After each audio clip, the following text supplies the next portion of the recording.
Okay, hi, I'm Mike Bassar. I'm CEO and Profian founder and co-founder of Profian. We came out of stealth about 7 hours ago. So hello, we are a confidential computing consortium. We're some confidential computing startup based on NARCS, which is a confidential computing consortium project. So, but I'm not here to talk about Profian. I'm here to talk about confidential computing and try to give people kind of a background onto some of the stuff. So what is it? So the Confidential Computing Consortium, which is the Linux Foundation project, says that confidential computing is the protection of data in use by performing computation in a hardware-based trusted execution environment.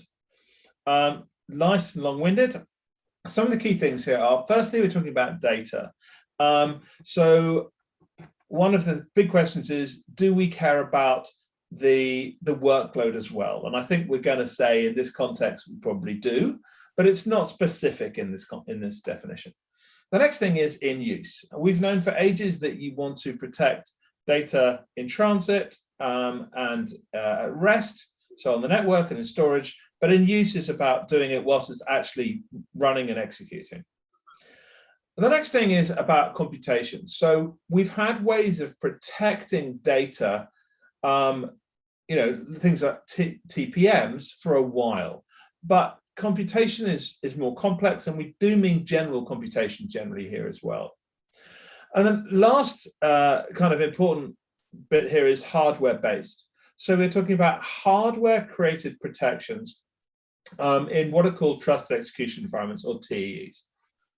So what are TEEs? So I've shamelessly lifted this from the one of the white papers from the Confidential Computing Consortium, but it's all Creative Commons, so that's all fine.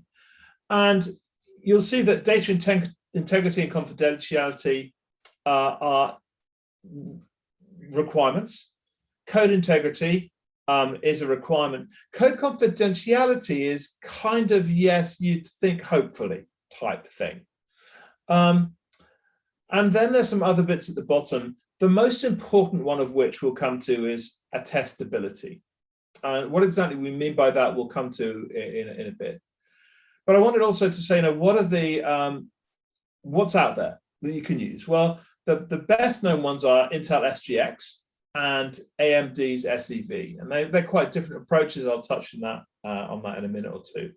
There's more coming. ARM9 has something called Realms, part of their CCA, Confidential Computing Architecture, I think. Intel's come out with a new one called TDX, and IBM has something called PEF, Protected Execution Function, I think.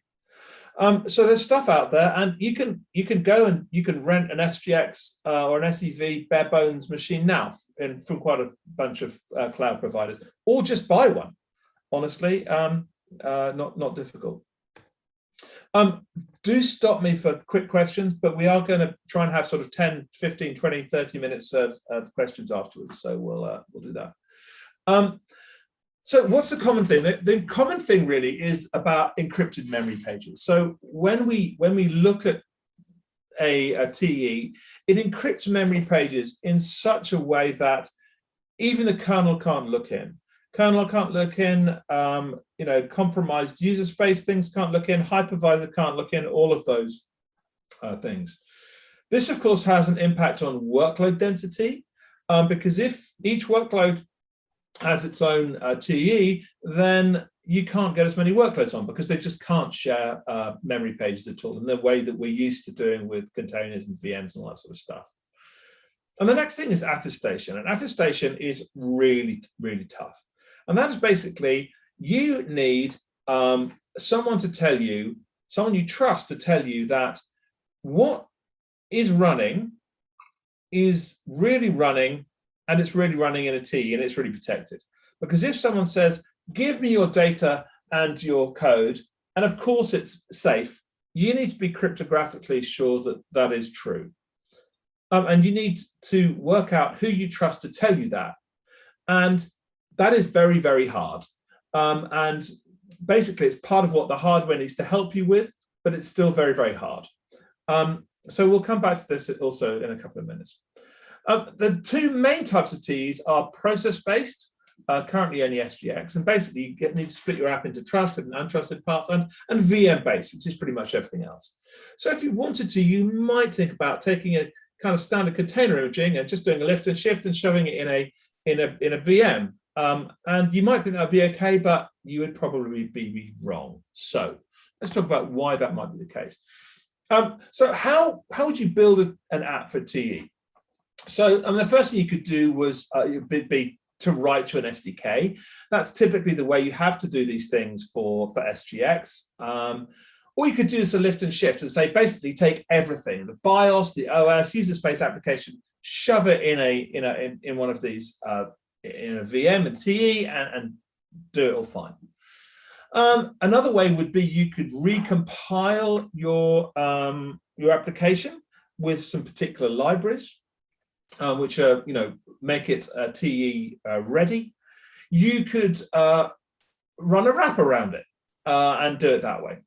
Or you could have a specific runtime that runs in your TE. Now, if you do that, you've got to choose what that runtime is. What is the ABI? Is it ELF, Java? You could use WebAssembly. You could use a sort of libOS approach, or maybe containers. And to be upfront about what I'm involved with, Profion does WebAssembly. So Profion is not a container confidential computing solution. I'm not trying to sell that to you folks, because that's a different thing, but that's where we come in.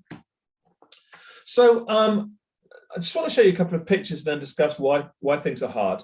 I also need to be upfront. This is shamelessly lifted from my book, which is coming out at the end of the year or the beginning of next year, called Trust and Computing in Computing Systems in the Cloud.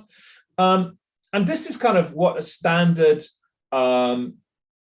virtualization stack might look like. I suspect that most people know what this looks like. It's not what you'd look like for a containers maybe, but that's kind of standard.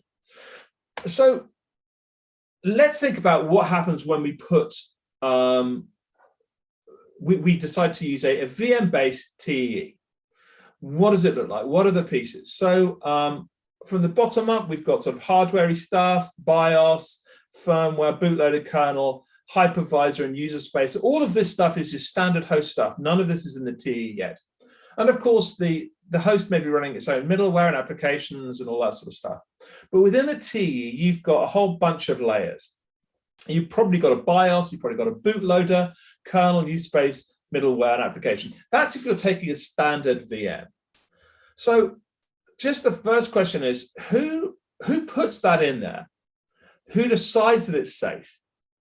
Let me ask some of those questions around here. So here are some of the trade-offs and complexities that you might be thinking of. I've only got 2 more minutes, so I'll try and be quick. So firstly is, are you providing your own BIOS? Because mostly when you go to a cloud service provider, CSP, you take their BIOS. And as soon as you take their BIOS, you can't have full trust in your TE, because you can't be sure what the BIOS is doing.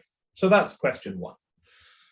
2 is, surely TCP size is important. If you do a standard lift and shift of a full commercial VM, with maybe Linux OS and maybe a hypervisor, or lots of user space and all those bits and pieces, that's a complex thing to worry about. The next thing is, who attests? So who is going to let you know that what that TE is and what's in it is what you expect? You're going to need to have a measurement of something, and something's going to have to do the measurement, and something's going to have to give you that measurement. So generally, you might say, I only want to trust the CPU, but how do I then get the measurement to a machine which is somewhere else on the network? How can I be sure that nothing else has messed with it? Do I trust my CSP to do the measurement? And if so, what's the point of doing this in the first place? I'll leave it there. Where is I/O managed? Do we trust the host to do I/O, storage, networking, routing? What about sidecars? Where do they fit in this world? Then the question of where the images come from, the things we're putting in the TE. Where are they stored? Where are they encrypted? Who decrypts them? Are they signed? How can we be sure that what you're running is what you care about? And the last one is, what's the unit of isolation? If you're taking a sort of a libOS view, your application is a particular small piece, and you're collapsing your middleware, user space, kernel, bootloader, and BIOS into basically a libOS. But if you're doing more than that, do you want to have a single container as the application, this thing in the TE, have cryo or something below it, or and what does that look like? Or do you go with a full pod, or how do you do it? And these are some of the questions and complexities that you really need to look at. So I'm just going to say, if you're interested in NARCs, we'll make the slides available. You're very welcome to come and have a look at it. Profion is a custodian, Apache 2.0, Rust, and assembly, WebAssembly runtime. It's hardware agnostic. And I'm going to stop there because that's my 10 minutes. Whew. Could people see that and hear it? Because if not, I've wasted 10 minutes of everybody's time. No, you were good. You were good. Okay, cool. That's a relief. We could hear you, Mike. I'm sorry it's quick, but I had a lot I wanted to get through. So, Samuel. All right. Let me share screen as well.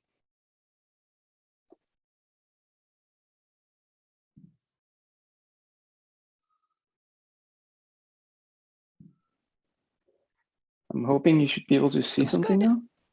Okay. Looks good. Mash present. Yep, you can see it. All right. So just to jump on what Mike said, and especially on the list of opens and questions that he raised at the end of his presentation, I think what I just like to briefly talk about is the opinionated way that we decided to go with Kata containers to build one approach. And I think Mike said that NARC is one approach. We're looking at another approach. I don't think they conflict at all. I think they're two different approaches with probably different use cases. And here, what I'm going to talk about is, well, doing confidential computing for containers with Kata containers. And Mike's last slide was pretty good because he like highlighted all the questions that we're asking ourselves, and we're trying to give some answers to those questions and follow a path and try to see if that works. Okay, so this is this is something I presented at Plumbers last week. So for those who were there, apologies for this. And for those on the call who are not familiar with Kata containers, this is pretty much what it looks like. In a Kubernetes context, it pretty much looks like a regular runtime, and it's actually completely transparent to the upper layers. The difference and what Kata containers does is basically building a virtual machine as light as possible, as fast in booting as possible, and putting a Kubernetes pod inside this virtual machine. So it talks to a VMM, typically calls into KVM and so on. And it builds a virtual machine, runs the containers, container workloads inside this virtual machine. But obviously, the container images are still on the host. They're exposed into the VM through VirtIFS and so on. So that's the current state of affair. And we're trying to build confidential computing into Kubernetes through Kata containers as one solution. And really and I want to insist on what Mike was saying, is that the goal for all this is to say we do not want to trust the host anymore at any level, sorry. And so there are a few issues and contradiction between what we're trying to do and the current architecture. Last but not another point is the VSOC-based communication between the Kata containers runtime and the agent running inside the virtual machine to forward some of the kubelet and CRI commands. Okay, so that's the threat model. I'm not going to go through that. So yeah, if you look at the current state of affair and the current architecture for Kata containers, and there are like at least 3 points that are contentious and that are preventing us from implementing the computational computing model. Those 3 points, well, the first one, and I think the one that is the most interesting one for this call here, is the container images. So right now, the container images are living on the host. They're completely visible to the host, and they're exposed through power virtualization into the guest. Well, the point of computational computing is to hide the container image and to make sure that the container image and essentially container workloads are not exposed to the host. That the host should not be able to not only tamper with the container images, but also should not be able to see what's in the container images. So having those images in the host is a big issue here. The second one is, and that kind of goes back to the question what Mike was asking, so who is attesting? And we need to attest, we need to verify that everything up to a certain level in the guest is measured and attestable and is running exactly what we're expecting. What we, and by we, I mean the guest owner, the tenant. The tenant needs to be able to verify that everything up to a certain level in the software stack in the guest is measurable and attested and maps to what he or she expects. And the last one is the VSOC communication that we currently have between Kata containers and the agent.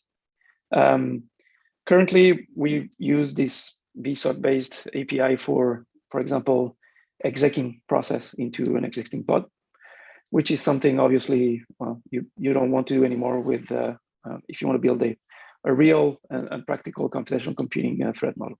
You don't want kubelet or any host component to be able to exec anything into your computational computing container. So those are the 3 main contentious points that we are seeing for implementing computational containers with Kata.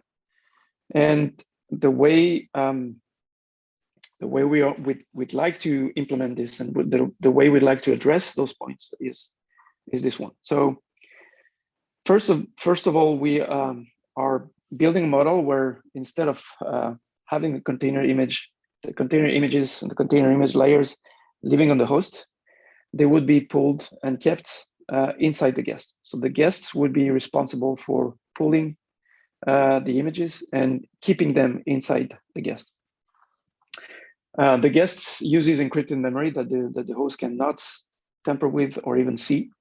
So we can keep the container images on memory, but we can also use alternative for this, as memory in the computational computing context is a very scarce resource. There's a lot of density issues with computational computing, so we don't want to waste more memory for storing container images. So we're looking at an alternative solution for this, but definitely the image layers would be pulled from inside the guest. We only want to use signed or encrypted container images. My personal view on this is that they should be signed. They should be encrypted. If you only sign the container images and you pull them through a networking layer, a fabric that's controlled by the host, essentially you're giving the host the ability to look what's being pulled and look into what your container workload looks like. Then we want to attest the guest. So we want to be able to attest the guest up to the point, up to the software layer that does the container image pulling. And that will be in our architecture, this will be the Kata agent, which is part of the Kata containers virtual machine init.rd. So what we're saying is that we want to attest the guests from the bottom. That could include the firmware up to the init.rd image. We don't want to attest the container images because they could be very large potentially, and attestation latency can be at least in some can be proportional to the size of the artifact that you're measuring. So measuring a 4, 8, 16 gigabyte container images is going to be it's going to have a huge impact on attestation latency latency and on boot latency. Once the guests build the attestation and you're able to attest your guest up to the Kata agent point, you can provision the guest with the container images keys, the signing or encrypted keys, after you've been able to typically remotely attest that what you're running is what you're expecting. Your guest owner, the tenant, upon attestation success, will provision will establish a secure network layer between the guest owner and the guests, and provision the guests with the encrypted keys. And last but not least, we want to be able to restrict the exposed API that goes through the VSOC layer here, so that we can allow only a certain part of the CRI/Kubernetes API. So if we put all of this together, this is the again high-level architecture that we're currently working on. So this is I want to insist on, I want to be clear that this is a work in progress. This is something that as a community we're building. We're getting quite a bit of contribution from different cloud providers that are interested in that model. And basically, the guest agent would be talking to an attestation agent. The guest agent would be responsible for pulling encrypted image layers, and then offload the key provisioning attestation part to an attestation agent. So we're using OCI Crypt for this, which is a project that IBM and a few folks started in Go, and we are re-implementing this in Rust because all the agent in Kata containers is implemented in Rust. So we're using OCI Crypt to talk to an attestation agent that also is implemented in Rust. The attestation agent would be responsible for building the code, getting the code from the hardware, from the computational computing CPU, and send that code over to a attestation service. The attestation service is responsible for verifying the codes, basically making sure that everything up to everything including the init.rd image in the VM is what it's expected to be. And if that is the case, provision the agent, the guest back with the container encryption keys. And at that point, the Kata agent with this newly provisioned encryption keys would be able to decrypt and then unpack the container images inside the guest. Again, one optimization that we're looking at is building a model where we would also use that key if the host provides us with a temporary / ephemeral block device. We could encrypt that block device and keep the container images in those encrypted block devices, something that the host, again, would not be able to tamper with or see. And also we're changing the way we configure the API between the runtime and the Kata container agent inside the pod, so that as a business decision, you can select which part of the API you want to support. And I'm saying this is a business decision because depending on which part of the API you want to support, it will decide what kind of Kubernetes workloads you want to support. So if your workload and your workflow, your business requirement expectations require you to be able to, or require anyone to be able to exec something into your pod, then that's up to you to decide if you want to support that with computational containers or not. And exec is just one example of many of the endpoints that you could disable through this configuration-based API restriction. So that's the current approach that we have. There are obviously some limits and restrictions to it. As I said, depending on how you restrict the API between the Kata runtime and the agent, you would be restricting the set of workloads that you support. There are some boot latency issues to be taken in account. Before we can actually start the container workload from the container images that we decrypt, we need to attest and get the keys provisioned. So that definitely adds to the latency, to the boot latency. One, I think, not major, but really one issue that we obviously are introducing with this approach is that container image will be duplicated across pods. You could think about being able to share encrypted container images between across the same tenant, but still there will be quite a bit of duplication of container images. Sidecar containers is another issue. How do you run sidecar containers? How do you decide if you want to start a new container dynamically alongside your expected workloads? Do you require this container to be signed as well, to be encrypted? Those are opens that we are bringing in with this new architecture.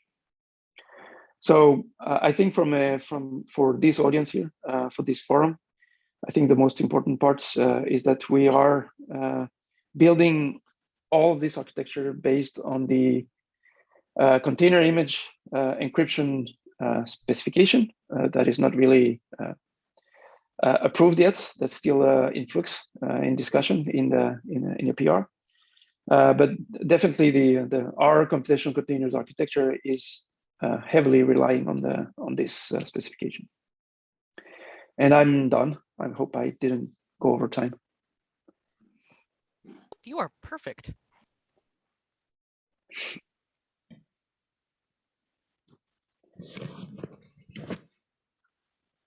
So I believe we're kind of trying to be a panel now. How long do we have, Amy, or whoever's in charge? Oh, Steve's got a question already. You have until the top of the hour, so rock and roll. Okay. Steve was first, I think. Yeah, it just Zoom does keep track of the order at the top, so that's helpful. So yeah, I was just curious. I mean, there's two fundamental pieces to it. There's probably three from the build side as well, but we don't really represent. I don't think anybody here represents how we build containers or build content. But once content's pushed to a registry, the idea, I guess, is it's encrypted, and you shouldn't be able to crack at any. Even if you got the content out of the registry, unless you have a key, there's nothing you can do with it. Is there anything special that you think you need from the registry side around the encryption part to keep the encrypted content there, or am I missing something else? No, at least in our case, we're not expecting anything except. Actually, we are openly saying that the registry can be completely untrusted, as long as you can take any registry and as long as you can upload your encrypted image there, that's a supported model. When you say untrusted, do you mean that you would also support public images or only private? Public images, yes, yeah. So what does that mean to have an encrypted public image? Is the key, what's the value? If anybody could decrypt it, what's the... Oh, sorry, maybe I misunderstood, Mike, but I thought by public registry, it was saying that it was meaning to say a registry that is not controlled by the tenant, or maybe I misunderstood. Well, yeah, no, I think what I was trying to ask is if I had a pod spec that had some containers that were public, some that were private, would that work in your model? Where like the pod spec is using your cat containers runtime.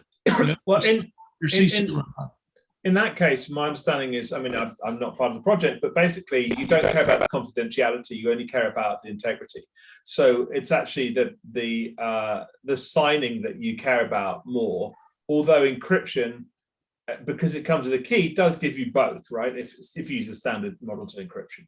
So I guess that's the answer. Samuel, is that fair?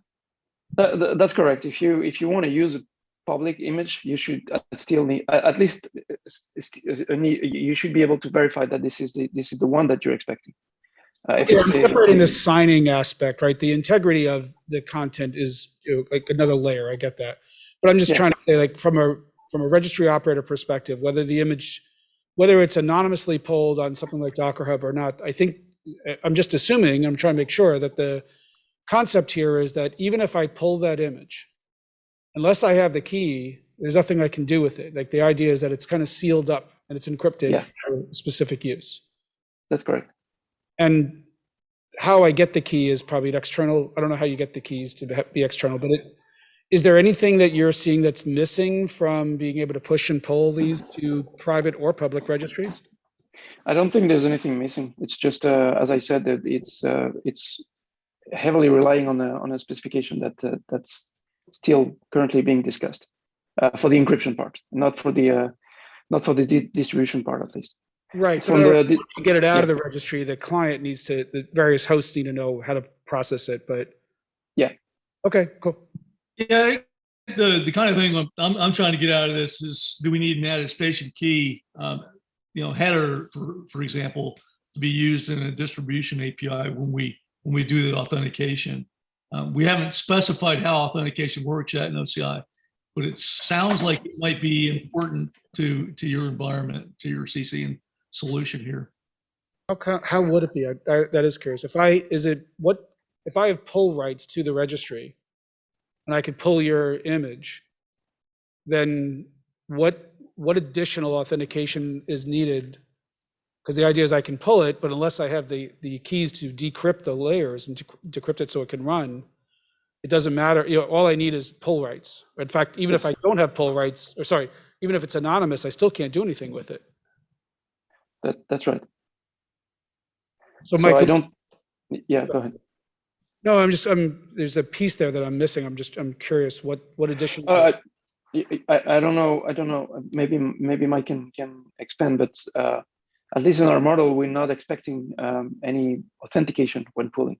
So it can be anonymous pulling from a public or private registry. If you get the container image, you're not going to be able to do anything with it because, well, you don't have the keys. Those keys are coming from a relying party. You have full control on where the keys are stored, generated, and so on. But what we're saying is that where the container image is stored and how it's pulled is completely outside of the trust boundary. So I think there are at least 3, possibly 5 different keys, or keys being used for 3, possibly 5 different reasons, shall we say. So the first one is to protect the integrity of the image. That is, you want to be sure that what you're taking is what you thought it was, right? And no one's messed with it. That's a property you want for public or private images. But that has nothing to do with confidential computing, right? You want that across all your content. Well, I would hope so. Yes. Yes. But yeah. So the second is confidentiality of the image. And that is only relevant for private images for which you have a key, i.e. which you can unlock, do stuff with. Yeah. So those are the first 2 things. Then there's a question of attestation. And you need to somehow, and I don't know how confidential containers do this, you need to be sure somehow that the thing that has been set up for you to put container images into is a proper thing.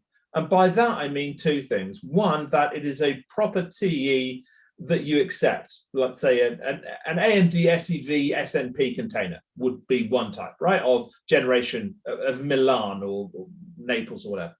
So that's one thing. I also mean that the thing that's running inside it, i.e. the pod, and the guest agent and all those bits and pieces are also what you think they should be. Yeah. Because if you can't be guaranteed of those 2 things, you should not be deploying anything to that pod. Yeah. And then there's two other possible keys as well. And that is 2 properties. And that is the confidentiality and integrity of that image as it goes across the wire and is loaded into the pod. So there's 2 ways of doing that. One is to say, at least 2 ways. Okay, sorry. One is to say that you put inside the pod the decryption keys associated with a particular container. That's option one. Option two is that there is another key which the pod has, and your encrypted container is going to be encrypted under that key. If you do that, you need another external trusted party between you and the pod who's going to decrypt and re-encrypt. Now, that may be a model you like, it may be a model you don't like, but you have to decide who that party is going to be. Is it Kubernetes? And if so, which bit of Kubernetes is it? Or are you going to say, for all possible images that I might want to decrypt, I'm going to ensure that the correct key is in the pod. Now, it could be more complex than that, because if you really want to be clever about it, you could actually use an M of N scheme and say that actually, as long as it has one of several keys, it can do that. But now we're just getting a bit esoteric and crypto-y.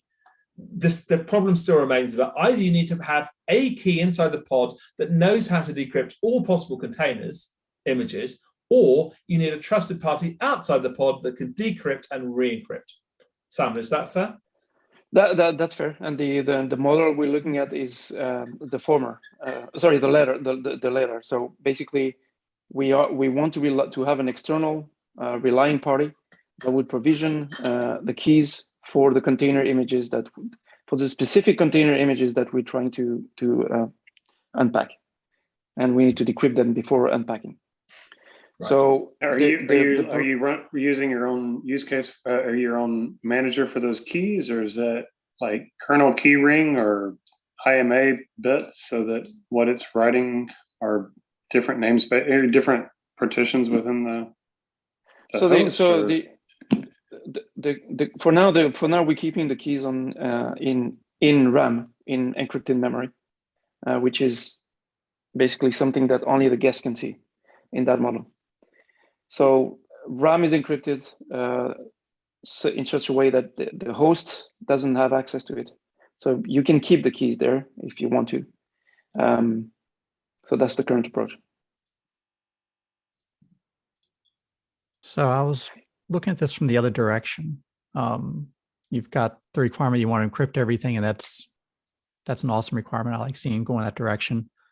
But thinking of potentially what we have today where things are unencrypted, could you run this with a registry that you trust instead of on an untrusted registry, and then have it just signed so you know it's valid going across, and then TLS encrypted on the connection there, HTTPS, so that gives you that secure transit into your thing?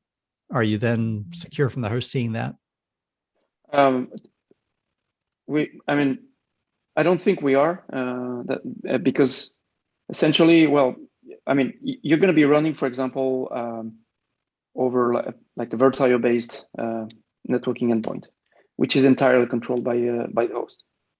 The host provides you the backend of your networking implementation, so it can do anything it wants and make you believe that this is a TLS-based. Everything is encrypted between you and the trusted registry, but it has entire control on the networking control plane. So that's one of the questions sorry, Samuel. Yeah. No, go ahead. That's one of the questions I raised in my set of questions is where do you keep the IO, right? Because this is exactly the sort of problems. So an alternative approach is one we've taken, which is that we are going to in the NARCS project, we say we're going to let the host do the IO, but we're going to do key management at a level above. So we're just going to have TCP connections from to the host, and we're going to basically encrypt over that. So we'll set up the stuff, and we'll just take a socket from it. But then you've got a chicken and egg problem about how you establish those keys in the first place, and that is not simple, particularly in a more complex setup where you've got a full pod. Yeah, the second half of that is, I think in the very beginning we were saying we wanted to trust the data was secure. And a lot of times we think of the container images as not the data, but they're the applications you're running. And so depending on what's in that image, there might be an opportunity there to run a verified image that's signed, but not encrypted. Anybody can see it, anybody can look at it, but the data that it runs on that it's using would be the thing that's secure. You know, it's the credit card numbers for the user or something like that. That's the part that you want to keep locked down. Yeah, that's kind of the SGX model where it's process based, and the data that you typically want to secure is the one that you generate, not the one that you're pulling. So you'd basically pull something that is completely, there's nothing critical there, and you just need to sign it and to be able to verify that it's the right thing. And you don't care about the host. You don't care about the host seeing it. But I think the thread model that, oh, Mike, yeah, go ahead. No, please finish off. It's difficult. We've got a bit of a lag. Yeah, the thread model we're trying to build here is where we're saying and there are use cases for this where the container image contains itself confidential data that you definitely don't want the host to be able to see in any way, shape, or form. Yeah, so, and I just to go on that, I think what counts as data and what doesn't is kind of getting a bit fuzzy these days with AI ML workloads, but also you need stuff like configuration data, not to mention, you know, cryptographic keys and stuff, which I'm afraid do turn up, as we know, in images, are all, you know. I try really hard to tell them not to put it in the image, though. I know everyone tries people really hard, but yeah, anyway, but the point is that, you know, there is a fuzziness there. And, you know, if we're going to try to make it as difficult as possible for people to do the wrong thing, we can never force them to do the right thing, but we can try and make it difficult to do the wrong thing. Yes, there are absolutely use cases where, and this is, in fact, one of the things that the CCC, the Confidential Computing Consortium, the definition I used at the beginning, doesn't require confidentiality of the code as part of the definition of a TEE for basically exactly this reason, in that there are some schemes where you don't guarantee it. But in most use cases, it's a desirable property, a strongly desirable property.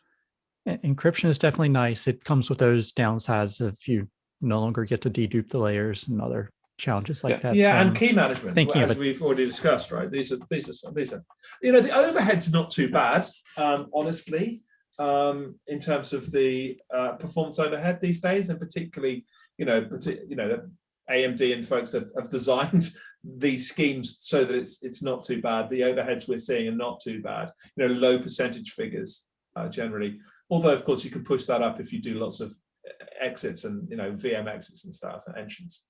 But yeah. Indeed. Yeah, I'm just thinking of a tiered approach because some people like Steve will want to have low storage requirements on storing a lot of these images. So maybe there are some cases that don't need it and other cases that do. But that's all I got. Go ahead, Steve. I missed the low storage aspect of it. What was that? Sorry. When you encrypt the image, you can't dedupe the layers anymore. And so at that point, you're going to blow up the amount of storage on the registry. So I was saying people like you might care about that. I mean, we just try to pass it on for the customer so they can choose. I mean, I do wonder if I guess if you're pushing, I'd have to think more about that. I mean, that's a customer choice about what they want to do, and there's a value there, I guess. There's a value there. So yeah, the deduping is an interesting one. The question I have for you is also kind of, again, that end-to-end. What is the expectation, kind of the versioning conversation we had earlier, if I'm on a normal Kubernetes cluster and I pull an encrypted image and it doesn't know how to run it because it's not a, whatever container, I'm not even going to try to get into brands. What is the expectation? Does it just fail? Does it gracefully fail? Is the user expected to know that this thing in the registry is an encrypted container? Is there something on it that says, by the way, this is encrypted with this key? Not that not that there's enough disclosure to decrypt it, but to at least know, like, oh yeah, that's the foo key that I have to figure out how to get. Like, what kind of information, metadata is available for the end-to-end experience and discoverability?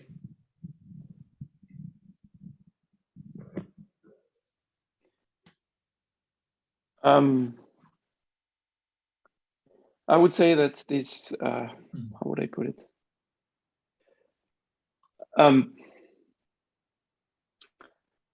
It's basically, we don't expect, and even today, if containerd pulls an encrypted image or cryo pulls an encrypted image, we're expecting it to gracefully fail and tell Kubernetes back that it's an image that it cannot decrypt. Does it know that it can't decrypt it, or is it just fail because it can't decrypt it? Like it doesn't know it's encrypted or it's just corrupted. It doesn't. How does it know the difference?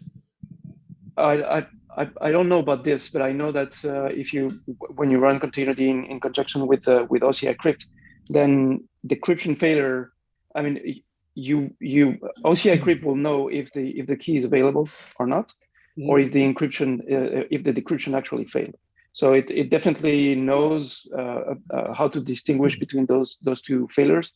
I am not sure how this is propagated up to Kubernetes, to kubelet, to be honest with you. Yeah, I'm kind of getting that handshake that we were talking. Well, like you weren't in the other session. If I try to pull, foo:1, does it pull because it doesn't know any different that it might, or does it get to the client and only on startup does it fail, or is there some expectation that I try to pull this thing because it's not what I expected it to be? I think sorry, go ahead. No, go ahead, Mike. Yeah, I think the idea here is that we'll receive a runtime on the pull request, and that runtime pull request will be reflected down into the implementation, right? Currently, if you were to ask this, we don't really know what the runtime is for. When you do an image pull request, it's at the node host level. So it's cached locally, and when we do a pull with unpack, and if it's encrypted in that, because that's set up, then it will be decrypted. And if we can't, because we don't have the right key, it will fail, and we will report back the error all the way up the chain. Is that the question? And the media type says it's encrypted. So sorry, go ahead, Brendan. I was going to say the media type says that it's encrypted in the media type, so you would know from that you can't run it with just a regular runtime. But is it the layer that's encrypted or the manifest? Not that the manifest is encrypted. I'm just saying, does the manifest say, hey, by the way, I'm an encrypted thing. If you don't understand encryption, don't bother pulling it. If you don't have the key for this thing, don't bother pulling it. It says it in the manifest. The manifest is not encrypted. It points to objects that are like media typed encrypted, like specify that they are. So any client that's doing a premature fetch could actually have like an encrypted layer among non-encrypted layers even, and it would be able to sniff that out before it actually goes to unpack it, everything else. And that's indicated on the layers collection, the layer media type. Yes. Okay. So the manifest itself doesn't know. What I'm trying to understand is, because we're doing the same thing in the notary signing scenarios, is we're trying to put some piece of metadata up on it so that it says, I am signed with the Acme Rockets key. So the client could say, well, I don't have that key. I know I'm not going to be able to validate it. I'm not even going to try to pull it. So I'm curious if you've thought about that and like how you've handled that in the encrypted situation, or do you just pull it to the client and then figure out as you start to do the runtime? We pull it to the client and then we figure out, as far as I know. Okay. So the manifest though has annotations for all the keys and whatnot that you want to attach, right? I believe that was the yes implementation. So as soon as you pull the manifest, you know whether or not you can decrypt it when you're pulling the layer. So you don't even try to pull that layer without being able to decrypt it. You have enough information to decide, is what you're saying. Yeah, you could definitely implement what you're describing, Stephen, and say by just reading the manifest, you should be able to say that's a key I have, or that's a key I don't have, and I'm not going to bother pulling further because I don't have that key anyway. And that's one of the reason why the manifest itself is not encrypted, I believe, because you could think about having a layer on top of the manifest for decrypting in the manifest itself. And the reason why I'm coming to this is because we thought about another solution for Kata containers where we would pull the container image in. We will pull and keep it in the host. What we're saying is that if it's encrypted and the host doesn't have the keys, we can surely keep it on the host and start actually deduplicating. If a tenant is launching 200 containers of the same image, you can save quite a lot of space there. Mm-hmm. But the problem with this is that the manifest is not encrypted. So the host could decide to mess with that and kind of change the layering, kind of remove some layers and basically tamper with the actual container image unpacking process by changing this manifest. So because of the fact that the manifest is not encrypted as defined by the currently being discussed specification, that's a solution that we don't want to implement. We don't want the host to be able to mess with the manifest, basically. Yeah, and I'd add an extra thing to that, which is that it's not just about the host being able to mess with the manifest piece. It may decide to interfere with the running of particular pods if it knows that they're adding particular containers or types of containers. If it's seen them before, if it says, okay, I've seen before that this does this thing, I can decide to do a resource starvation attack, which is very easy. So poking on that a little bit more. So it sounds like you're surfacing the annotations, and that's great. So we've had to support what we call customer managed keys, right? So as a multi-tenant service, we encrypt it with Azure keys, and then customers say, that's great, but I want my key. So what I always call is the Coke and Pepsi scenario is Coke and Pepsi have different keys on top of the keys. So it's double encryption at rest. The challenge we always get into is what is the stuff that is guaranteed to be encrypted by the customer versus not, so you can actually understand it. Annotations has been an interesting one, or even the media types. So is the expectation that anything that goes in the manifest is not encrypted, and you should not put stuff in the manifest that you expect to be encrypted, because that is the communication line between the secured encrypted part and the rest of the system that needs to understand these things more generically. Yeah, I think you're not expecting in our model, at least, you're not expecting to put anything that's sensitive right. Okay. in the manifest itself. Yeah. Cool.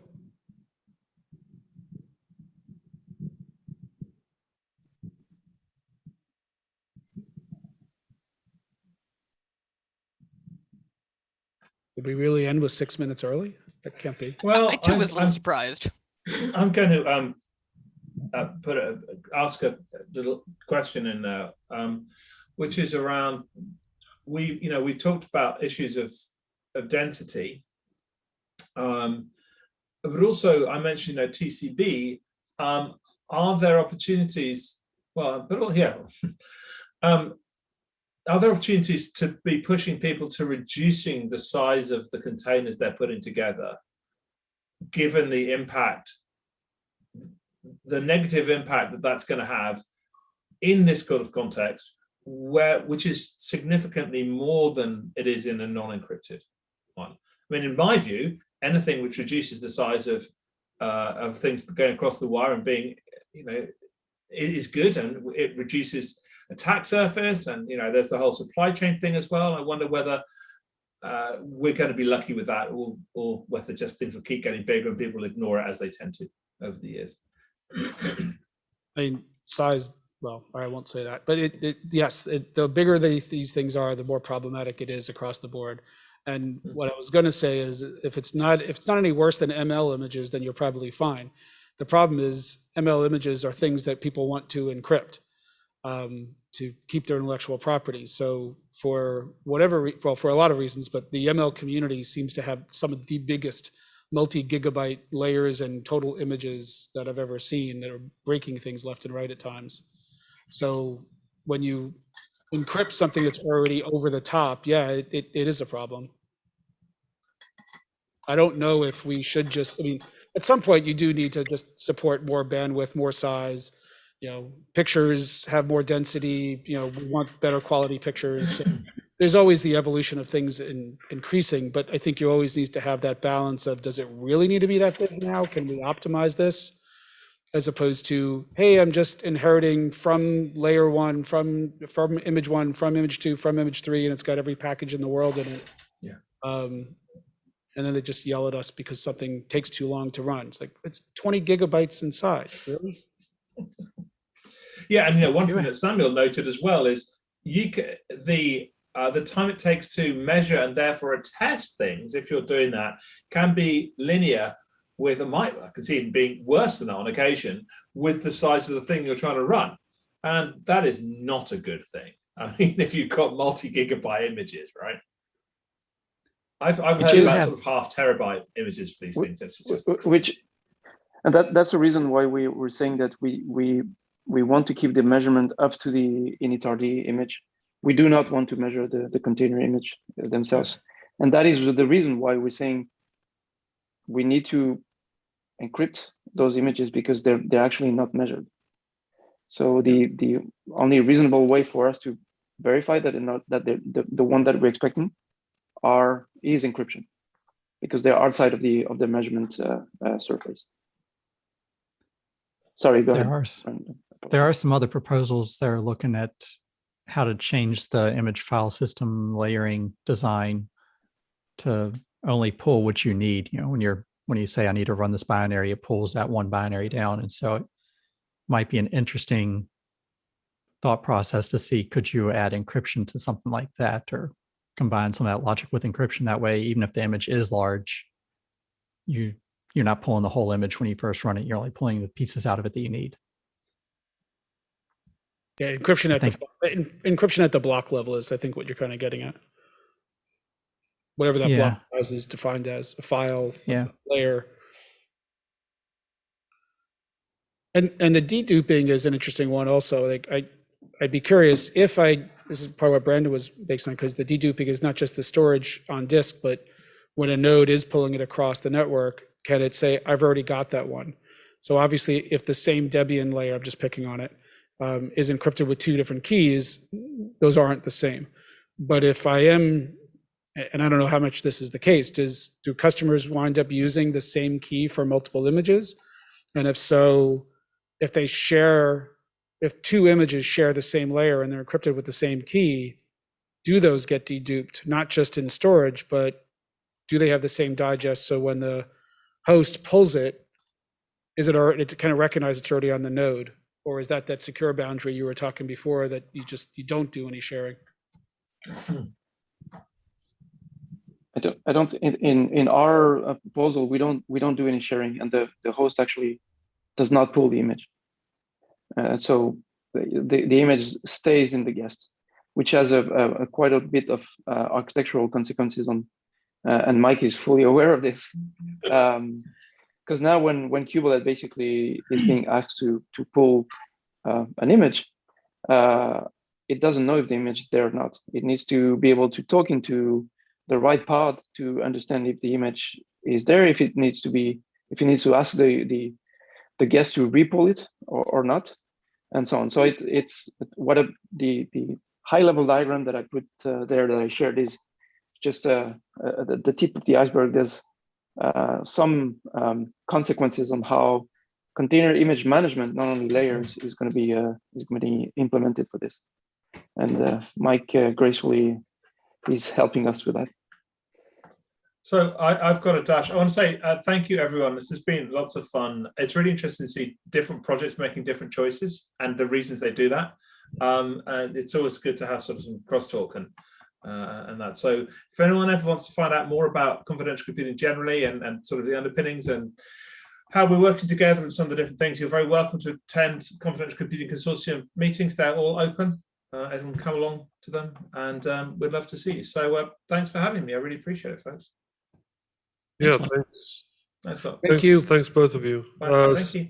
Sam, if you happen to have your slides in a shareable form, pass that along, and we'll put it up on our HackMD so people can check Yep. it out later.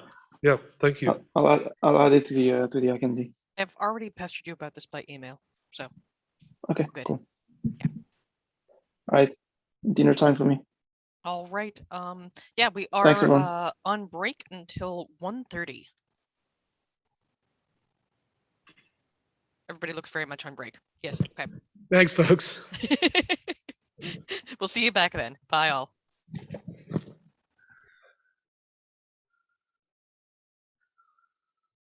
Hmm. An Italian place down in the lobby that was pretty good.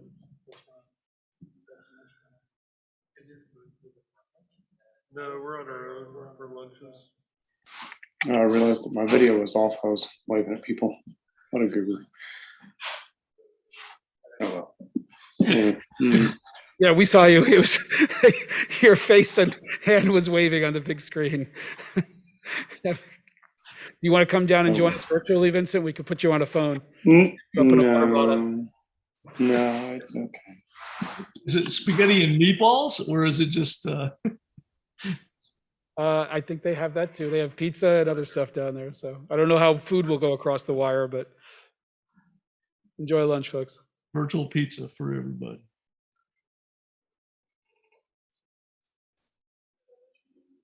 Yeah, Steve, if you got some questions about how we're gonna do this image stuff, give me. We can talk later. Yeah. Don't leave anything that won't get spoiled. Okay. I'll leave you the mic. It's not going to be easy.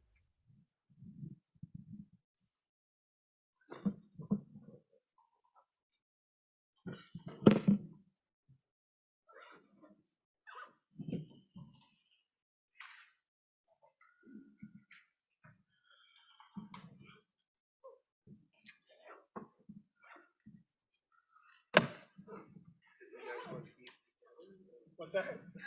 Should we eat together or should we? Yeah, I mean, yeah. Personal choice. If you don't want to come here, I think that's. Yeah. I'm going downstairs. The Italian place is pretty good. I'll mute him.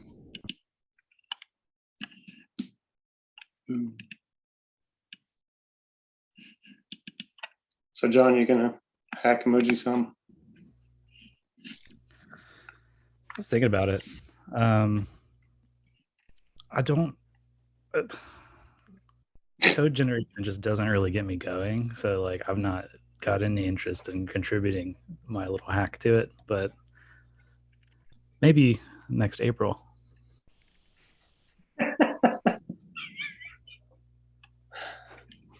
That's fair. Will that be April 1st or?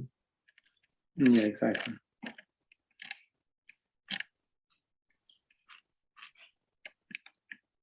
Looks like I was doing this in May last year or this year. So I missed it by a week or two. Missed it by that much. Thank you for relicensing, Vincent, so I can use it. That's how it works, I guess.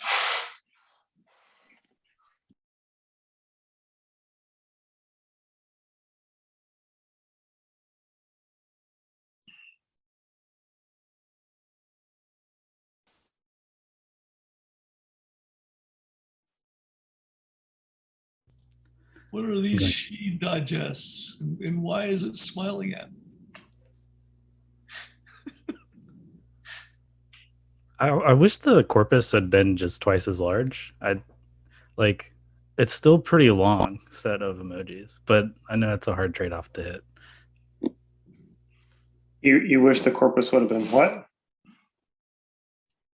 Larger so that the string would be shorter, but I'm balancing the corpus versus the length is, I imagine, really challenging. And I'm sure you did a lot of original research to figure out the optimal balance. Oh, of course. It was a heavy research project. No, it was truly just the smallest set of cutting it in half even. I didn't check. Was that actually a Unicode set that you guys were creating or proposing?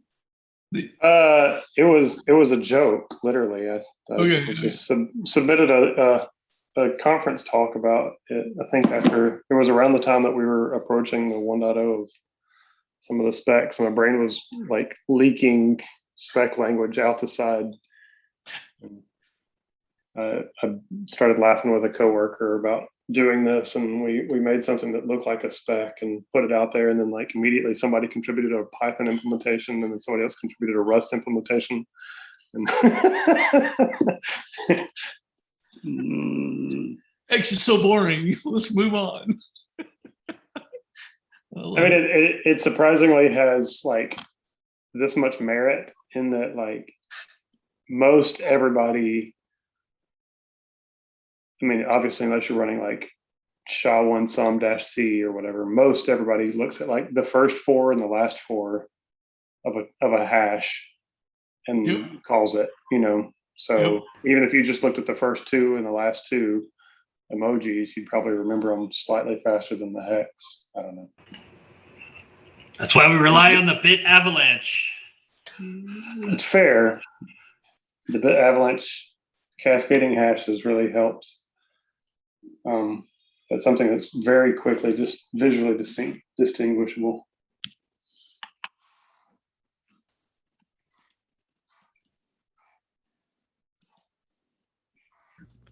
I'm going to turn off my video to eat lunch and not offend anyone, but I'll be sitting in. At this point, I might actually have to switch to walking around mode. This is usually when I finish my day and have a load of other tasks and duties that I need to do. So might be just in earplug for the rest of the meeting. Sounds good, Vince. Cheers.